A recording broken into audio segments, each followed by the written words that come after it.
ഇപ്പോൾ നമ്മോടൊപ്പം അതിഥിയായ ശ്രീ എസ് നന്ദു ചേരുകയാണ് ബി.ജെ.പിയിൽ നിന്ന്. ശ്രീ നന്ദു, നമസ്തേ, സ്വാഗതം. ഇനി മിനിറ്റുകൾ മാത്രമാണ് നമ്മുടെ വർത്തമാനത്തിന് ചർച്ചയ്ക്കൊക്കെ ഇനി ഏറിയാൽ ഒരു 22-24 മിനിറ്റ് മാത്രം. അതോടുകൂടി പോസ്റ്റൽ ബാലറ്റുകളുടെ സൂചന വന്നു തുടങ്ങും. പിന്നാലെ EVM-കൾ, കോൺഗ്രസ് എന്നും ഭയക്കുന്ന ഇലക്ട്രോണിക് വോട്ടിംഗ് മെഷീൻ എന്ത് പറയും എന്നുള്ളതും നമുക്ക് അറിയാൻ സാധിക്കും. ഈ ഘട്ടത്തിൽ പറയാനുള്ളത് എന്താണ്? എല്ലാ എക്സിറ്റ് പോളുകളും എല്ലാ അഭിപ്രായ സർവേകളും ഏറിയും കുറഞ്ഞും പ്രവചിച്ചത് ഒറ്റക്കാര്യം തന്നെയാണ്. NDA സഖ്യം അധികാരം നിലനിർത്തും. ആൻറ്റി ഇൻകംബൻസി അല്ല, പ്രോ ഇൻകംബൻസിയാണ് ഉള്ളത് എന്നാണ്. നന്ദു, നമസ്കാരം. വളരെ കൃത്യമായി തന്നെ താങ്കൾ ഇപ്പോൾ പറഞ്ഞു കഴിഞ്ഞു. കാരണം പ്രതിപക്ഷം അവരുടെ പരാജയം ഇന്നലെ തന്നെ സമ്മതിച്ചു എന്നുള്ളതാണ് അവർ പല ആരോപണങ്ങളുമായിട്ട് മുന്നോട്ട് വരുന്നതിൽ നിന്ന് തന്നെ നമുക്ക് മനസ്സിലാവുന്നത്. കാരണം എല്ലാ ഇലക്ഷനിലും പരാജയപ്പെടുമ്പോൾ അവർ പറയുന്ന ഒരു കാര്യമാണ് ഇത്തരത്തിലുള്ള ഇലക്ട്രോണിക് വോട്ടിംഗ് മെഷീനുകളെ കുറ്റം പറയുന്നൊരു നയം. ആ നയം തന്നെയാണ് അവർ ഇന്നലെ മുതൽ സ്വീകരിക്കുന്നതെന്ന് എനിക്കും താങ്കൾക്കും ഒക്കെ ബോധ്യമുള്ളത് കൊണ്ട് തന്നെ നമുക്ക് ആ ഇലക്ട്രോണിക് വോട്ടിംഗ് മെഷീൻ പൊട്ടിക്കാതെ തന്നെ, അല്ലെങ്കിൽ അതിൽ കൗണ്ട് തുടങ്ങാതെ തന്നെ ബീഹാറിൻ്റെ ജനത എങ്ങനെയാണ് സുശാസൻ ബാബുവിൻ്റെ രാഷ്ട്രീയത്തെ കാണുന്നത്, അല്ലെങ്കിൽ BJPയുടെ രാഷ്ട്രീയത്തെ കാണുന്നത് എന്ന് ഇന്നലെ തന്നെ എതിരാളികൾ സമ്മതിച്ചു കഴിഞ്ഞു. ഇനി സ്വാഭാവികമായും വോട്ടിംഗ് പ്രക്രിയയുടെ ഭാഗമായിട്ടുള്ള, ഇലക്ഷൻ പ്രക്രിയയുടെ ഭാഗമായിട്ടുള്ള കൗണ്ടിങ് വരെ നമ്മൾ കാത്തിരിക്കണം എന്നുള്ളത് ഒരു ആലങ്കാരികമായ ഒരു കാത്തിരിപ്പാണ്. പക്ഷേ ഒരു കാര്യം കൃത്യമാണ്, ബീഹാറിലെ സാധാരണപ്പെട്ട ജനങ്ങൾ അവരുടെ ഒരു ജംഗിൾ രാജ് ഭരണത്തിൽ നിന്ന് 2005-ൽ അവർ അതിൽ നിന്ന് മോചിതമായി മുന്നോട്ടേക്ക് പോയി കഴിഞ്ഞിട്ട് അവർക്ക് ലഭിച്ചിട്ടുള്ള നല്ല രീതിയിലുള്ള അവരുടെ സർക്കാർ ആനുകൂല്യങ്ങളെ, അതുപോലെ തന്നെ അവരുടെ ജീവിതചര്യയിൽ അവർക്ക് വന്നിട്ടുള്ള വലിയ വലിയ മാറ്റങ്ങളെ, ആ മാറ്റങ്ങളെയൊക്കെ അവർ വോട്ടിങ്ങിലൂടെ പ്രതിഫലിപ്പിച്ചു എന്നുള്ളതാണ് ഞാൻ മനസ്സിലാക്കുന്നത്. ബീഹാർ നമുക്ക് എല്ലാവർക്കും അറിയുന്നത് പോലെ തന്നെ അടിസ്ഥാന സൗകര്യ വികസനത്തിലൊക്കെ ഏറെ പിന്നോക്കം നിന്നിരുന്ന ഒരു സംസ്ഥാനത്തെ വളരെ ശക്തമായിട്ടുള്ള ഒരു രാഷ്ട്രീയ നിലപാടോടുകൂടി BJPയുടെ അതുപോലെ തന്നെ NDAയുടെ നേതൃത്വത്തിൽ നമ്മൾ കൈപിടിച്ച് മുന്നോട്ടേക്ക് നടത്തിക്കൊണ്ട് വരുമ്പോൾ ഇന്ന് ബീഹാർ ഒരു വികസനത്തിൻ്റെ പാതയിലേക്ക്, വികസനത്തിൻ്റെ ട്രാക്കിലേക്ക് കയറിയിരിക്കുകയാണ്. ആ ട്രാക്ക് കൃത്യമായി തന്നെ നമ്മുടെ ഡബിൾ എഞ്ചിൻ സർക്കാർ, BJPയുടെ ഡബിൾ എഞ്ചിൻ സർക്കാരാണ് അവിടെ മുന്നോട്ട് പോകേണ്ടത് എന്നുള്ള, NDAയുടെ ഡബിൾ എഞ്ചിൻ സർക്കാരാണ് മുന്നോട്ട് പോകേണ്ടത് എന്നുള്ള നിലയിൽ തന്നെയാണ് ബീഹാർ കാത്തിരിക്കുന്നത്, അല്ലെങ്കിൽ ബീഹാർ വോട്ട് ചെയ്തിരിക്കുന്നത് എന്ന് കഴിഞ്ഞ ദിവസങ്ങളിലൊക്കെ അവിടെ മാധ്യമപ്രവർത്തകരുടെ റിപ്പോർട്ടിങ്ങിൽ നിന്ന് തന്നെ നമുക്ക് മനസ്സിലാവുന്നൊരു സാഹചര്യമുണ്ട്. ഞാൻ സാഹചര്യവശാൽ സൂചിപ്പിക്കുന്നത്, പല മാധ്യമങ്ങളും നമ്മൾ പറയാറുണ്ടല്ലോ, ചില ആളുകൾ BJPക്കെതിരെ എന്തെങ്കിലും ഒരു ഇലക്ഷൻ വരുമ്പോൾ വീണ് കിട്ടുമോ എന്നറിയാൻ വേണ്ടിയിട്ട് ബീഹാറിലെ ചില മലയാളികളോട് തന്നെ മൈക്കുമായി പോയി ചോദിക്കുകയാണ്, എന്താണ് നിങ്ങളുടെ ഒരു ബീഹാറിൻ്റെ രാഷ്ട്രീയത്തെക്കുറിച്ച്, നിങ്ങളുടെ ഇലക്ഷൻ വരുന്നുണ്ടല്ലോ, എന്താണ് നിങ്ങൾക്ക് മറുപടി പറയാനുള്ളത് എന്ന് ചോദിക്കുമ്പോൾ, മനസ്സുകൊണ്ട് ഞങ്ങൾ ഇന്ത്യ സഖ്യത്തിനൊപ്പമാണെങ്കിലും വോട്ട് ചെയ്യാൻ പോകുമ്പോൾ അത് BJPക്ക് ചെയ്യാൻ സാധിക്കുള്ളൂ. കാരണം ഇവിടെ വികസനം എന്താണെന്ന് ഞങ്ങളുടെ മുൻപിൽ അനുഭവേദ്യമാകുന്ന രീതിയിൽ കാണിച്ചു തന്നത് BJP NDAയുമാണ് എന്ന് പറയുന്ന സാഹചര്യത്തിൽ നിന്ന് തന്നെ കൃത്യമായി എന്താണ് ബീഹാറിൻ്റെ പൾസ് എന്നുള്ളത് നമുക്ക് മനസ്സിലാക്കാൻ വേണ്ടി സാധിക്കുന്നുണ്ട്.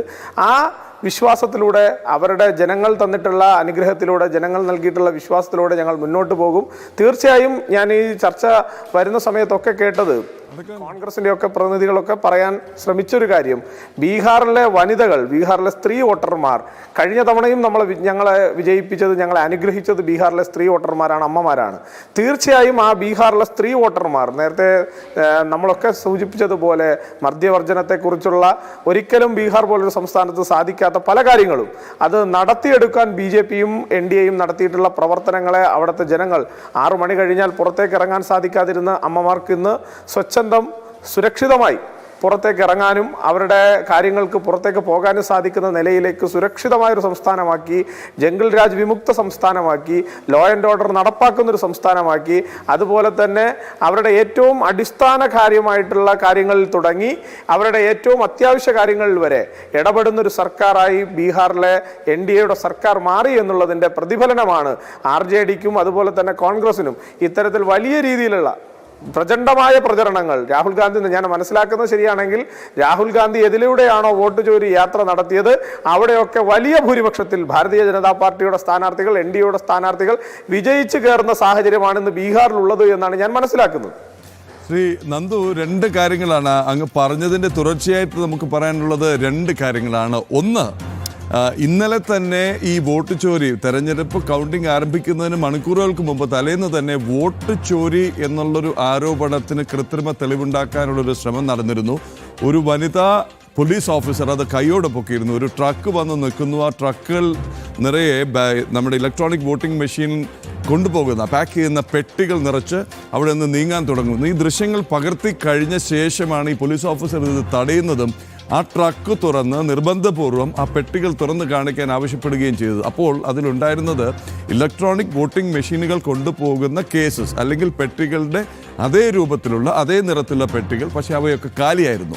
അപ്പോൾ ഈ പെട്ടികൾ കൊണ്ടുപോകുന്ന ദൃശ്യങ്ങൾ കാണിച്ചിട്ട് ഈ ഒരുപക്ഷെ തോൽവി ഭയക്കുന്ന കോൺഗ്രസ് ഇതിന് ശേഷം തെളിവ് ഹാജരാക്കാനായി നടത്തിയൊരു നാടകമാണ് ഒരു പോലീസ് ഓഫീസറുടെ മനസാന്നിധ്യം കൊണ്ട് പൊളിഞ്ഞു പോയത്. ഒന്ന്. രണ്ട്, അല്പം മുമ്പ് ആ ഒരു വിവരം അങ്ങയുടെ ശ്രദ്ധയിൽപ്പെട്ടിട്ടുണ്ടോ? ആ ദൃശ്യങ്ങൾ അങ്ങ് കണ്ടിരുന്നു? ഞാൻ ഇന്നലെ തന്നെ ആ വിഷയവുമായിട്ട് ബന്ധപ്പെട്ട് കോൺഗ്രസ് ഹാൻഡിലുകളിൽ ഇത്തരത്തിലുള്ള ഒരു ചർച്ച വരുമ്പോൾ തന്നെ കൃത്യമായ ആ വിഷയങ്ങൾ കണ്ടിരുന്നു. അതിന്ന് സോഷ്യൽ മീഡിയയിൽ വളരെ ശക്തമായി പ്രചരിക്കുന്നുണ്ട്. ആ പെട്ടികളൊക്കെ തുറന്നു കാട്ടുന്ന ആ രംഗം ഇന്ന് സോഷ്യൽ മീഡിയയിൽ വളരെ കൃത്യമായി തന്നെ പ്രചരിക്കുന്നുണ്ട്. ഒരു കാര്യം മനസ്സിലാക്കേണ്ടത്, ഞാനിപ്പോൾ എൻ്റെ ബഹുമാനപ്പെട്ട കോൺഗ്രസിൻ്റെ സുഹൃത്തുക്കളോട് പറയാൻ ആഗ്രഹിക്കുന്നത്, നിങ്ങൾ മനസ്സിലാക്കേണ്ടത്, മമ്മൂട്ടി ഒരു സിനിമയിൽ പറഞ്ഞിട്ടുണ്ട്, നരസിംഹമാണെന്നാണ് ഞാൻ ഓർക്കുന്നത്. ആ സിനിമയിൽ ഒരു കോടതിയിലെ സീനിൽ അദ്ദേഹം പറയുന്നുണ്ട്, സത്യത്തെ നിങ്ങൾക്ക് മറച്ചു വയ്ക്കാം, വളച്ചൊടിക്കാം, പക്ഷേ ഒരു നാൾ ഒരിടത്ത് അത് പുറത്തു വരും.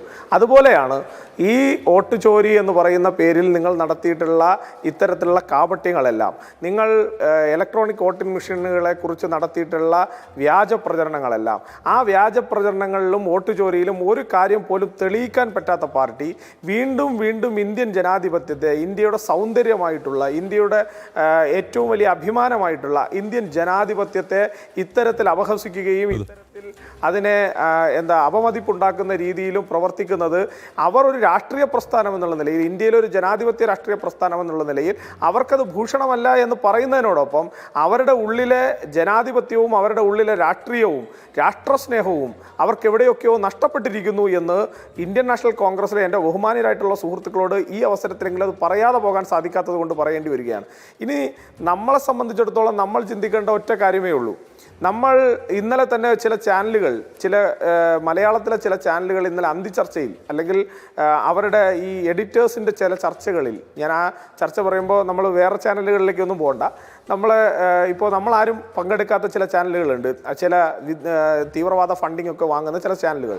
ആ ചാനലുകളിൽ ഇന്നലെ രാത്രിത്തെ ചർച്ച വളരെ ഗംഭീരമാണ്. എന്നിട്ട് അതിൻ്റെ കട്ടിങ് എടുത്തിട്ട് അവരിന്ന് വ്യാപകമായി പ്രചരിപ്പിച്ചിരിക്കുകയാണ്. അതിനകത്ത് അവർ പറയുന്നൊരു കാര്യമുണ്ട്, ഇന്ത്യൻ ജനാധിപത്യത്തെ ഈ വിഷ്വൽസ്, നേരത്തെ താങ്കൾ പറഞ്ഞതുപോലെ ഈ ഇലക്ട്രോണിക് വോട്ടിംഗ് മെഷീനുകൾ കൊണ്ടുപോകുന്ന പെട്ടികളുടെ തരത്തിലുള്ള പെട്ടികൾ ഉണ്ടാക്കിയിട്ട് അവരെടുത്തിട്ടുള്ള വിഷ്വൽ വെച്ചുകൊണ്ടാണ് അവർ ചർച്ച നടത്തുന്നത്.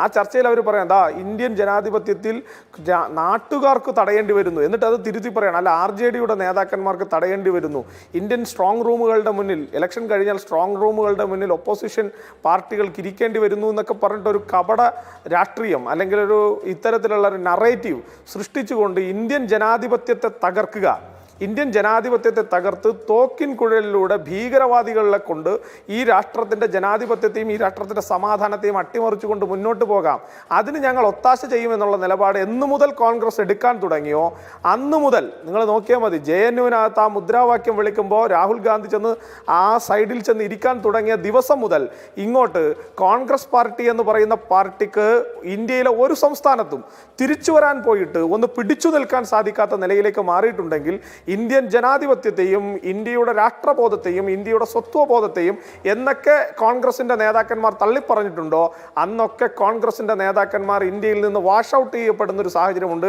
ഞങ്ങളാണ് ആദ്യമായി, ഞങ്ങളുടെ പ്രധാനമന്ത്രിയാണ് ആദ്യമായി പറഞ്ഞത് കോൺഗ്രസ് മുക്ത ഭാരതം, അതാണ് BJPയുടെ ലക്ഷ്യം എന്ന് പറഞ്ഞത്.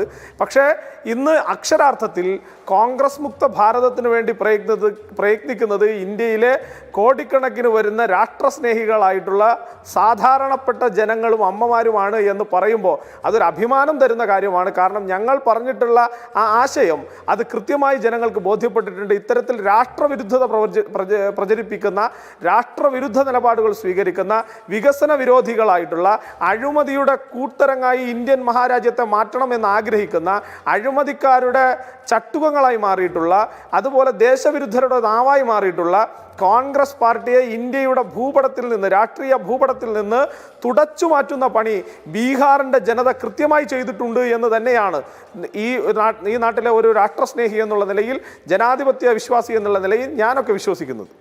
ശ്രീ നന്ദു, ഈ ബീഹാറിലെ സസാറാം മേഖലയിലായിരുന്നു RJD കോൺഗ്രസ് സഖ്യം ഈ പ്രതിഷേധവുമായി രംഗത്തെത്തിയത്. പക്ഷേ ആ തെളിവുണ്ടാക്കാനുള്ള ശ്രമം ഒന്ന് ആലോചിച്ച് നോക്കൂ. ആ പോലീസ് ഓഫീസർ ഇടപെട്ടില്ലായിരുന്നുവെങ്കിൽ, ആ പോലീസ് ഓഫീസർ ആ വാഹനം തടഞ്ഞു നിർത്തി ആ പെട്ടികൾ തുറന്ന് പരിശോധിച്ചില്ലായിരുന്നുവെങ്കിൽ, ആ കാലിപ്പെട്ടികളുടെ ദൃശ്യങ്ങൾ പകർത്തിയില്ലായിരുന്നുവെങ്കിൽ എന്താകുമായിരുന്നു ഇന്നത്തെ ചർച്ച? എന്താകുമായിരുന്നു സാധാരണക്കാരായ കാര്യം? ഇത് AI സാങ്കേതിക വിദ്യ ഉപയോഗിച്ചും മറ്റ് ആധുനിക സാങ്കേതിക വിദ്യ ഉപയോഗിച്ചുമൊക്കെ ഈ EVMകൾ നിയന്ത്രിക്കാം. വിദൂര നിയന്ത്രണത്തിലൂടെ ഇതിൽ ചെയ്യുന്ന വോട്ടുകൾ മാറ്റിമറിക്കാം. ഇത് RJDക്കോ കോൺഗ്രസിനോ പ്രതിപക്ഷത്തിനോ ചെയ്യുന്ന വോട്ടുകൾ NDA സ്ഥാനാർത്ഥികളുടെ പെട്ടിയിലാക്കാം എന്നൊക്കെ പറഞ്ഞുള്ള പ്രചാരണം അഭ്യസ്തവിദ്യരായിട്ടുള്ളവർ ഒഴികെയുള്ളവർ, സാധാരണക്കാർ വിശ്വസിച്ചു പോകില്ലേ? അപ്പോൾ തെരഞ്ഞെടുപ്പ് തോൽവി മുന്നിൽ കണ്ടു, ആ ഭയത്തോടെ എടുത്ത മുൻകൂർ ജാമ്യം അല്ലെങ്കിൽ മുൻകൂർ ജാമ്യത്തിനായിട്ടുള്ള തെളിവുകളാണ് മുളയിലെ തന്നെ നുള്ളിക്കളഞ്ഞത് ആ പോലീസ് ഓഫീസർ. നന്ദു, അല്ല, ഇതിനകത്തൊരു പ്രധാനപ്പെട്ട പ്രശ്നം, താങ്കൾ പറഞ്ഞതൊരു റീസൺ ആണെങ്കിൽ പോലും ഇവരുടെ ഉദ്ദേശം അതല്ല. കഴിഞ്ഞ കുറേ നാളുകളായി രാഹുൽ ഗാന്ധി നടത്തുന്നൊരു സെനാരിയോ ഉണ്ട്.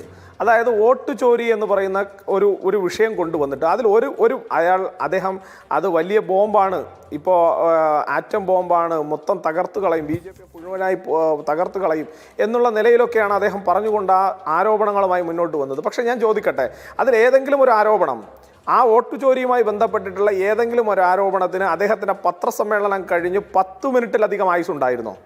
ഇല്ല. കാരണം കൃത്യമായിട്ടുള്ള വസ്തുതകളുടെ അടിസ്ഥാനത്തിൽ ഇലക്ഷൻ കമ്മീഷനും അത് കൃത്യമായി തന്നെ വസ്തുതകൾ മനസ്സിലാക്കിക്കൊണ്ട് രാജ്യത്തെ സാധാരണപ്പെട്ട ജനങ്ങൾ, നമ്മൾ കേരളത്തിലെ സോഷ്യൽ മീഡിയ ഹാൻഡിലുകളിലൊക്കെ നിങ്ങൾ നോക്കിക്കഴിഞ്ഞാൽ നിങ്ങൾക്ക് മനസ്സിലാവും, വളരെ സാധാരണപ്പെട്ട ആളുകൾ, ഇതിനെക്കുറിച്ച് ധാരണയുള്ള യൂട്യൂബേഴ്സ് അടക്കമുള്ള ആളുകൾ കണക്കുകളുടെ വസ്തുതകളുടെ അടിസ്ഥാനത്തിൽ രാഹുൽ ഗാന്ധി പറഞ്ഞിട്ടുള്ള പല ആരോപണങ്ങളെയും തകർത്തത് അവരാണ്. BJP എന്ന് പറയുന്ന പാർട്ടിയോ BJPയുടെ ഒഫീഷ്യൽ ഹാൻഡിലുകളോ പ്രതികരിക്കുന്നതിന് മുൻപ് തന്നെ സാധാരണപ്പെട്ട ജനങ്ങൾ, സാധാരണപ്പെട്ട ആളുകൾ ചോദിച്ച പല ചോദ്യങ്ങൾക്കും ഒരു മാധ്യമ പ്രവർത്തകൻ ചോദിക്കുന്നുണ്ടല്ലോ, നിങ്ങൾ ലോക്സഭയിലെ പ്രതിപക്ഷ നേതാവാണ്, താങ്കൾ ഇത്തരത്തിലൊരു ആരോപണത്തെക്കുറിച്ച് പറയുമ്പോൾ ഇതിനേക്കാൾ നല്ലത് താങ്കൾക്ക് ഈ ആരോപണങ്ങളുടെ രേഖകളും ഈ പറയുന്ന വസ്തുതകളും തെളിവുകളും താങ്കളുടെ കയ്യിലുണ്ടെങ്കിൽ താങ്കൾക്ക് കോടതികളെ സമീപിക്കാം, എന്തുകൊണ്ട് താങ്കൾ കോടതികളെ സമീപിച്ചില്ല? ആ ചോദ്യത്തിന് പറയുന്ന രാഹുൽ ഗാന്ധിയുടെ മറുപടി തന്നെയാണ് ഇന്നലെ നമ്മൾ ബീഹാറിൽ കണ്ടത്. അത് തന്നെയാണ് അവർ രാജ്യത്ത് മുഴുവൻ നടപ്പിലാക്കാൻ വേണ്ടിയിട്ട് ആഗ്രഹിക്കുന്നത്. അത്തരത്തിലുള്ള ചില ഗിമ്മിക്കുകളിലൂടെ അല്ലെങ്കിൽ ഇത്തരത്തിലുള്ള ചില തെറ്റിദ്ധാരണകൾ പരത്തിക്കൊണ്ട്, ആ തെറ്റിദ്ധാരണകളുടെ വിത്തുകൾ ഈ നാട്ടിലെ സാധാരണക്കാരൻ്റെ മനസ്സുകളിൽ പാകിക്കൊണ്ട് ഇന്ത്യൻ ജനാധിപത്യത്തെ അവസാനിപ്പിക്കാനുള്ള ശ്രമം, ഇന്ത്യയുടെ ജനാധിപത്യ സൗന്ദര്യത്തെ അവസാനിപ്പിക്കാനുള്ള, ഇന്ത്യയുടെ ജനാധിപത്യ മൂല്യങ്ങളെ അവസാനിപ്പിക്കാനുള്ള ഒരു ശ്രമമാണ് ലോകസഭയുടെ പ്രതിപക്ഷ നേതാവ് എന്ന കസേരയിൽ ഇരുന്നു കൊണ്ട് അതിൻ്റെ എല്ലാ ആനുകൂല്യങ്ങളും പറ്റിക്കൊണ്ട്, രാജ്യത്തിൻ്റെ ലോകസഭയുടെ പ്രതിപക്ഷ നേതാവിൻ്റെ മുഴുവൻ ആനുകൂല്യങ്ങളും പറ്റിക്കൊണ്ട് രാജ്യവിരുദ്ധരുടെ നാവായി, രാജ്യവിരുദ്ധർ പറയുന്നതിലും അപ്പുറം ഈ രാജ്യത്തിനെതിരായി, രാജ്യത്തിൻ്റെ എക്കോണമിയെക്കുറിച്ച് അതൊരു ഡെഡ് എക്കോണമിയാണെന്ന് വിദേശ രാജ്യങ്ങളിൽ ചെന്നിരുന്നു പ്രസംഗിക്കുന്ന, രാജ്യത്തെ ധീരന്മാരായിട്ടുള്ള ജവാന്മാരുടെ അവരുടെ കഴിവുകളെപ്പോലും ഓപ്പറേഷൻ സിന്ദൂർ നടക്കുമ്പോൾ നമ്മുടെ എത്ര വൈമാനികരെ അല്ലെങ്കിൽ നമ്മുടെ എത്ര പൈലറ്റുമാരെ പാകിസ്ഥാൻ പിടിച്ചു എന്ന് ചോദിക്കാൻ ഒരു എളുപ്പമില്ലാത്ത രാജ്യത്തിൻ്റെ പ്രതിപക്ഷ നേതാവ് എന്ന കസേരയിൽ ഇരുന്നു കൊണ്ട് രാജ്യത്തെ സാധാരണക്കാരൻ്റെ നികുതി പണത്തിൻ്റെ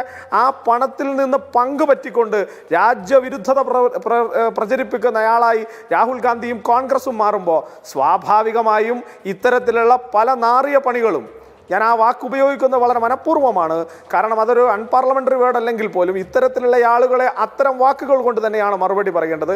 വളരെ നാറിയ പണി, ഏത് നാറിയ പണിയെടുത്തും അധികാരത്തിലേക്ക് തിരിച്ചെത്താൻ വേണ്ടിയിട്ട് ഏത് കുൽസിത പ്രവർത്തനവും ആരുടെ കൂടെയും കൈപിടിച്ചുകൊണ്ട് രാജ്യത്തിലേക്ക് അധികാരത്തിലേക്ക് മാത്രം തിരിച്ചെത്തണമെന്ന ആഗ്രഹം, ആ ആഗ്രഹത്തിലൂടെ പ്രവർത്തിക്കുന്ന ഒരാളെ സംബന്ധിച്ചിടത്തോളം ഇത്തരം നികൃഷ്ടമായിട്ടുള്ള പണികൾ ഞങ്ങൾ ഇനിയും പ്രതീക്ഷിക്കുന്നുണ്ട്.